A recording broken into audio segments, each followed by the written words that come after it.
Figure it out. Hello, this is Adam Koralik with Figure It Out Productions. The following video is part of our Quick Shoot series. Hey guys, it's Adam here, and welcome to part 2 of my 6th generation game console retrospective series.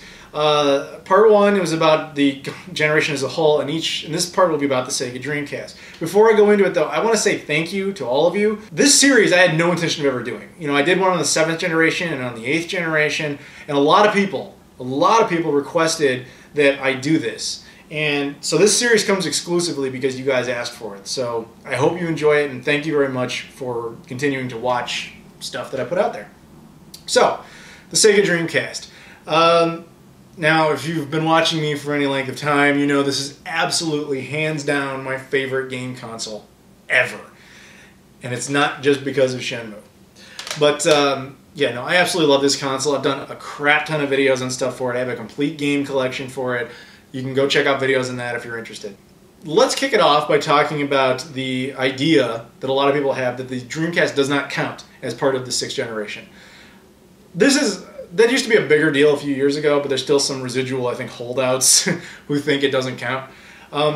There's traditionally 2 reasons for this. One is, yes, it is absolutely true that a lot of the multiplats that ended up on the Dreamcast were N64 and PS1 ports. That is true.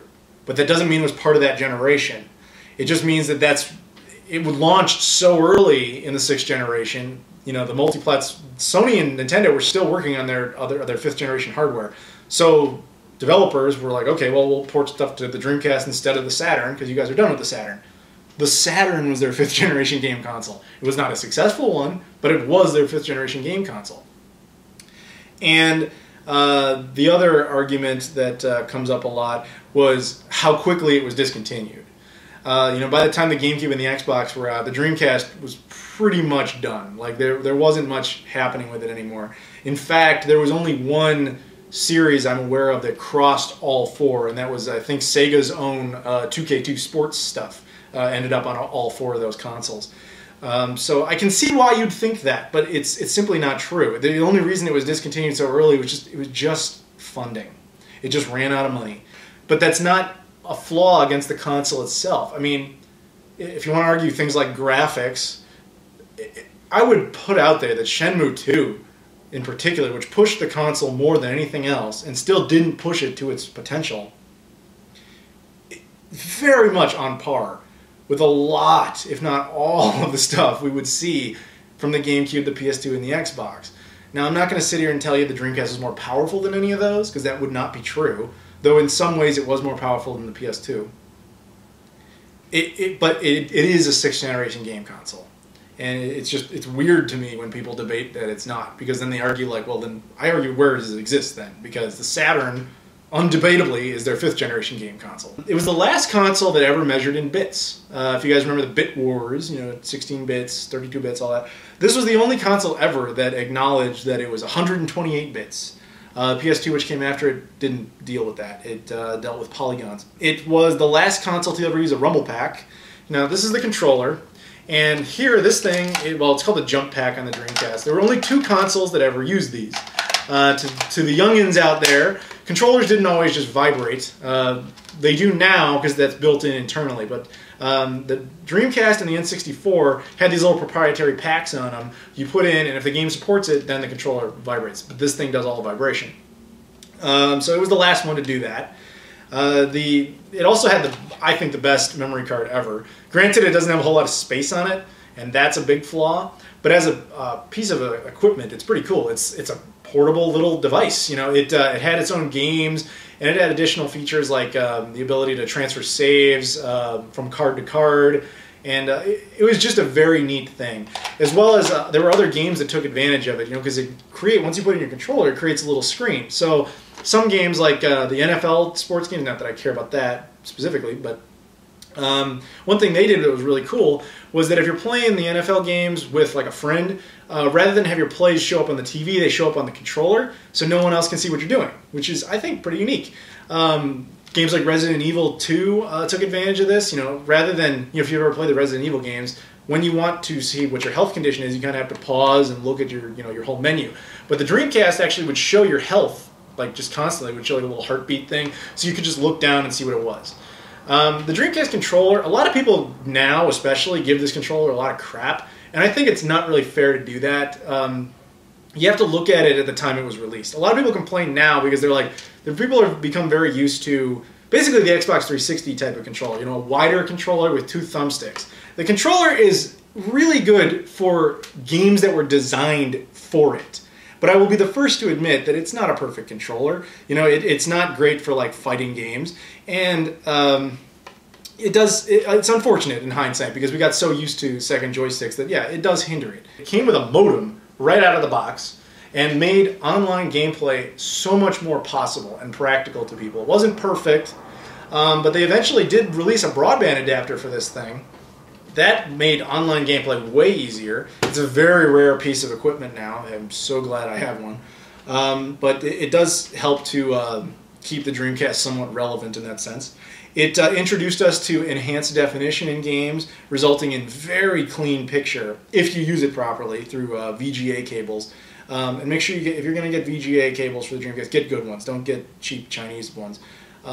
But there are a lot of good options to play Dreamcast games. Most Dreamcast games support 480p enhanced definition, which is really cool. There's actually very few that don't. Now, my personal experiences with it. You have to understand that when this thing was getting prepared to launch, Sega had spread themselves very thin globally. In North America, they were focusing on the Genesis, and to a lesser extent the 32X, actually. And the Saturn was floundering. In Japan, they were heavily focused on the Saturn. In South America, heavily focused on the Master System. And in Europe, you guys were a little bit more embracing of everything. You guys kind of liked all three. As far as I can tell, you liked every console, but you weren't, you know, none of them were super explosively popular. Just popular. At least that's my understanding of it. But basically, so Sega's hemorrhaging money towards the end of the 90s, and they're like, we have to get all our ducks in a row. We can't keep doing this. So they made the decision to drop everything, basically, and release a new console that they would just put out across the board. And they started in Japan, and I think Japan launched it somewhat reluctantly because the Saturn was so popular there, and Saturn was the most recent thing available in the world for Sega. So, odd combination, but it had to be done because I'm pretty sure that they knew that they had to get it out a year before the PS2. Now, back then the tradition was to Japanese stuff, the consoles would usually launch a year before they launched in the US and Europe, which is really no longer the tradition. Now they typically come out in North America first, and then Europe, and then Japan, which is very strange how it's flipped like that. But yeah, no, the Dreamcast actually came out in 1998, November of 1998. It was that long ago. And it wasn't until September of 1999 that it came out in North America. And Japan launched it with like no killer titles. And they knew that. It was unfortunate, but I think it was what they had to do because they knew that Sony was going to launch just a year later. So they didn't do very well at the Japanese launch, and that's unfortunate, but it is what it is.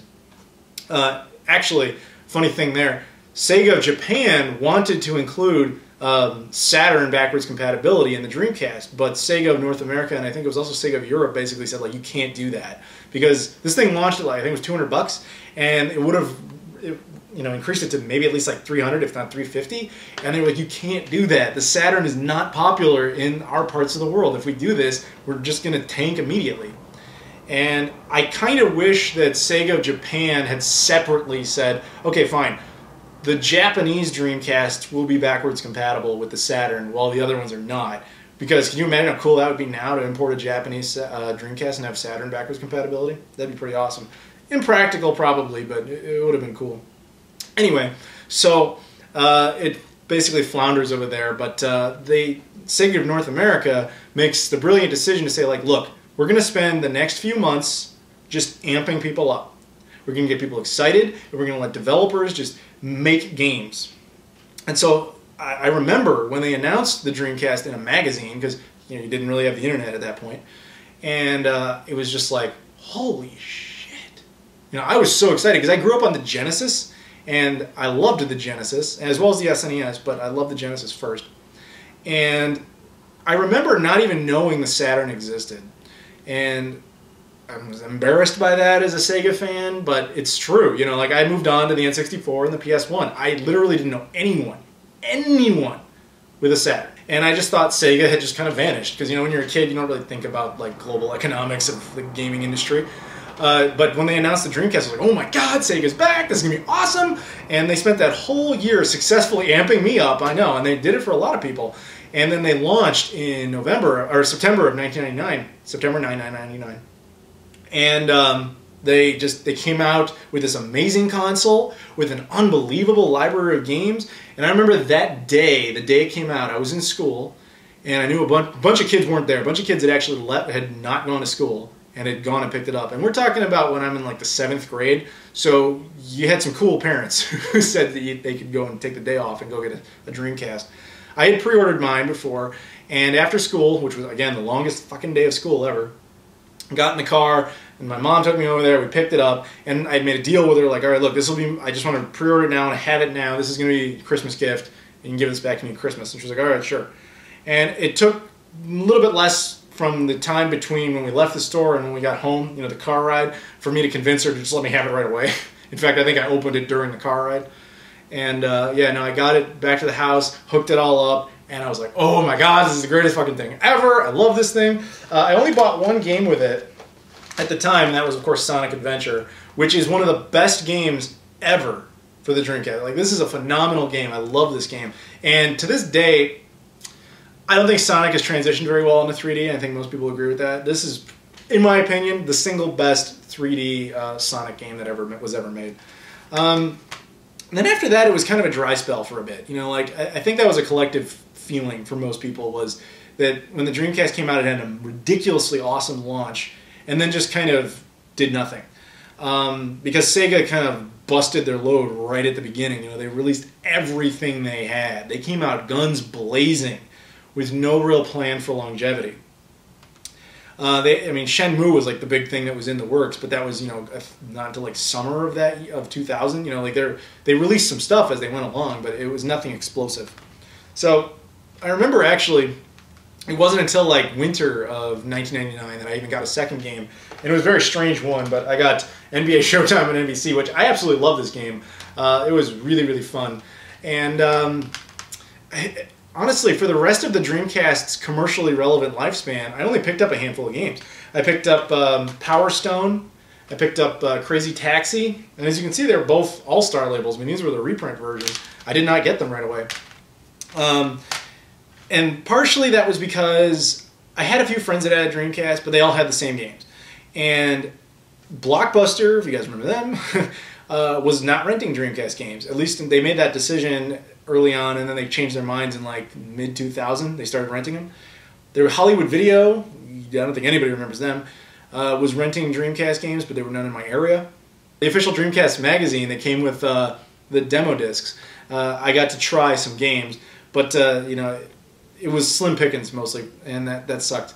It wasn't until eventually that Blockbuster kind of changed their policy and started renting stuff that I even got to try anything else, really. I got to try Shenmue, which was awesome. Actually, awesome in hindsight. Basically, here's what happens. My friend's like, oh, dude, Shenmue just came out. We got to go get it. And I was like, okay. And so we go to Blockbuster. We pick it up. And I remember we sat down. We started playing it. He got into it. And I'm sitting there going like, fucking just bored. I didn't get it. I was like, well, let's go to that arcade thing. We can play Space Harrier again. I don't like this game. And I didn't like Shenmue at first. And I really wish that Doc Brown's time machine was a real thing, so I could go back in time and punch that little shit version of me right in the fucking face. Fuck that guy. Shenmue is the greatest fucking game ever made, and stupid little me did not recognize it. So, yeah, little Adam, who's never going to watch this because you're dead, fuck you. But yeah, no, that it still blows my mind that at first when I played Shenmue I didn't like it. But let that be a lesson to anybody out there. If you didn't like Shenmue the first time you played it or tried it, punch the little younger version of you in the face and try it again. It is a phenomenal gaming experience. But for the rest of the Dreamcast lifespan, I basically waited on sequels to games I liked. You know, like I waited, eventually I got Power Stone 2, I got Crazy Taxi 2, and Sonic Adventure 2. And I really didn't get much else while it was out. that was unfortunate. I wish I had. I wish I had gotten more things when it was commercially relevant. Because there was some cool stuff that had happened. Like, the Dreamcast, they had a game like this, Seaman. Now, we all know this is a terrible name for a game. But very unique game. I've never seen a game other than Seaman 2 that did anything like this. Maybe there are some now, but it's a game that has a microphone that you connect to the Dreamcast, and the game interacts with the microphone. You can tell the game to do things, and the game understands what you're saying and reacts. It's amazing that this existed back in 1999, 2000, probably more accurately. The technology, it just blows your mind when you really think about how cool that actually is. But I didn't discover this at the time. There were some really cool Japanese games. Here's an example. I got Dead or Alive 2. Now, of course, this had a US release, which I have, but the Japanese release was much better. This got me into the Dead or Alive series, which I still play. I love the Dead or Alive series. They're fucking awesome games. In Europe, the console lasted longer, and they got some cool stuff that we didn't get over here, like Rez. You thought I was going to hold up Shenmue 2, didn't you? Shenmue 2 I love, and fuck you, Peter Moore, for not letting it come over to the Dreamcast in North America, you scumbag piece of shit. But yeah, no, they got games like Rez, which, this is a rumor that I've read, but Rez is supposed to be really interesting because according to an interview I read years ago, when Sega developed this, they actually developed it, and this is what I read, they developed it to be compatible with LSD. Now, I don't know exactly what that means, but basically what he was saying was something to the extent of, like, if you're tripping on acid, this game will become even crazier, and they developed it with that in mind. I don't know if that's true. I've never done LSD, but that sounds ridiculous that anyone would ever think to do that. And so if you're a druggie and you like LSD, maybe pick up Rez. I don't know. But I just think it's cool that they did something that infamous. There was a really cool independent movement on the Dreamcast, and not the one you're probably thinking of. When the Dreamcast was still commercially relevant, there was a company called Bleem. They made emulators, mostly for PlayStation stuff, to try and play PlayStation on other things. Now, you might be laughable now, but they made a PlayStation emulator for PCs, which was actually not common practice to do while the console is commercially relevant. And then they took that idea and brought it over to the Dreamcast. The Dreamcast can read unsigned code, therefore people can independently develop stuff for it. And so this company, Bleem, thought, you know, we're going to come up with this thing called Bleemcast that will allow PlayStation games to function on the Dreamcast. I won't go into that whole story, but here's an example of it. This is for Metal Gear Solid. You pop this in your Dreamcast, and then it boots up, and then you can take it out and put in the PlayStation game, and it runs better than it would run on the original PlayStation hardware. It actually, I'm not making this shit up, if you have optimum settings, it runs better than it does on the PS2 or even the PS3. It's amazing how much it cleans up on a Dreamcast. Again, under optimum settings. So the Dreamcast is just a stellar console, really ahead of its time. It's really phenomenal. It lasted a lot longer than people think it did. It lasted in Japan, actually, until 2007. This is actually the final release for the Sega Dreamcast. This is a game called Karos, or Crows is the English translation. It is, of course, a shmup. This is, sadly, the last game ever published by Sega, not made by Sega, but published by Sega, for a Sega console. It's very depressing, but this is the last one ever, and it came out in 2007. But that doesn't mean we don't get new games. We still get things like this. This is Neo Zyxu, did a video on this recently. This is an example of a brand new Sega Dreamcast game. Again, because the Dreamcast can run unsigned code. So independent developers can make games for it, which is awesome.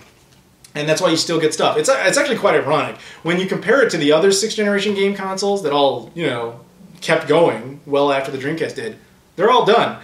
And the Dreamcast is technically alive in like a zombie-like way, but it's still technically there. And I think that's awesome.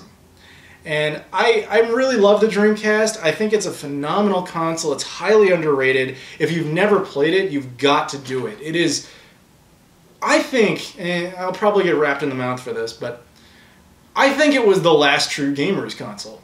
And what I mean by that is, it was a console that was developed for you.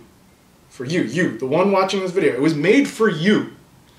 It was not made for your cousin who's casual and only likes Madden and Call of Duty.